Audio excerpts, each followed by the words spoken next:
The Valerii kept their history on bone. Not parchment, not stone, not code, bone. Carved ribs of their warlords hung in the great archive of Arachtel. Femurs of betrayers were etched with their crimes. The scapula of prophets carried scripts that foretold fire and conquest. Every child was brought before the bones at 5 years old. They touched the words, felt the grooves. Blood glorified. Death justified. Pain immortalized. The Valerii did not smile when they spoke of their past. They bled reverently. Laughed only during victory. Joy, they believed, dulled the edge of greatness. Then humans landed. We arrived unarmed, unaware. The science vessel Juno came seeking mineral data and local flora.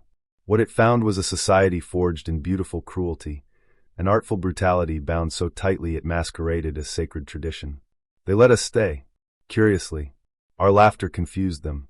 At first, they thought it was pain. When Dr. Leon burst into chuckles after stepping into a puddle of fluorescent mud, a Valerii guard rushed to silence him, thinking he'd gone mad. "This sound," the guard demanded. "Why do you make it when wounded?" "I'm not wounded," Leon said, wiping the slime from his boots. "It's just funny." "Pain is not funny." "No, but slipping in front of a group of diplomats while holding a banana-shaped censer is." The guard didn't understand. But he didn't silence Leon either. We were assigned a liaison, Archivist Varish, who viewed us like wild animals, fascinating, unpredictable, and probably dangerous. She watched us eat, sleep, and interact with each other. She frowned constantly. Until one morning, she found an Earth comic on a table in the human wing. It was simple, drawn in quick lines. A duck in a hat trying to cook an egg and setting off a chain reaction that destroyed a spaceship. The final panel showed the duck eating cereal instead, with a caption, "Some days, you just need to pivot." Varish stared at it for 3 hours. When Dr. Nia Torres entered the room and saw her, she smiled. "Like it?" "I do not understand," Varish said. "What lesson does this teach?" "None. It's just silly. Funny." Varish blinked. "And yet I feel lighter?"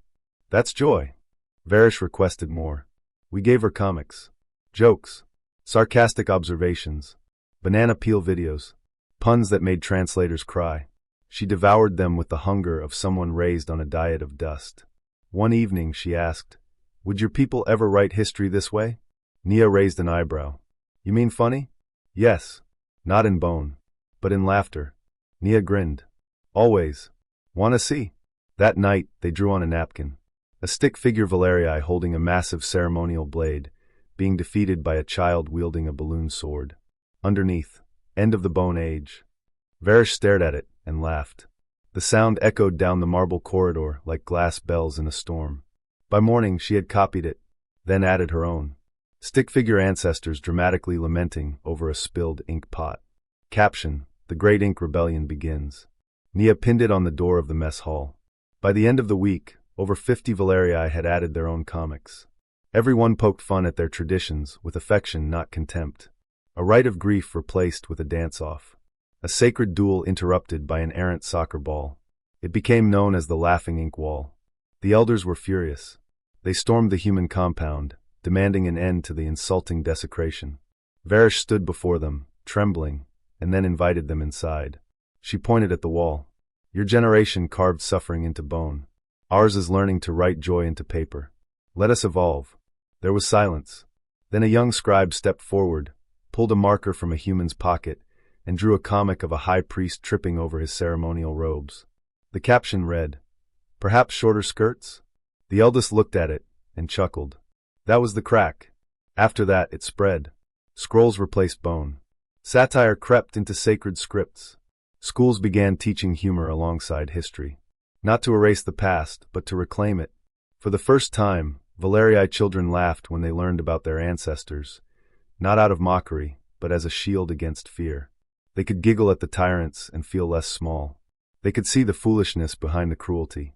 A century later, when the Valerii joined the Galactic Cultural Alliance, their emissary brought no weapons, no maps of conquest. They brought a book, handwritten, illustrated, called The Bone Chronicles, Now with Ducks. It won universal acclaim. When asked why they changed, they said, "Because the humans taught us that history need not hurt, that ink can honor without bleeding, and that sometimes a banana slip is worth more than a sword."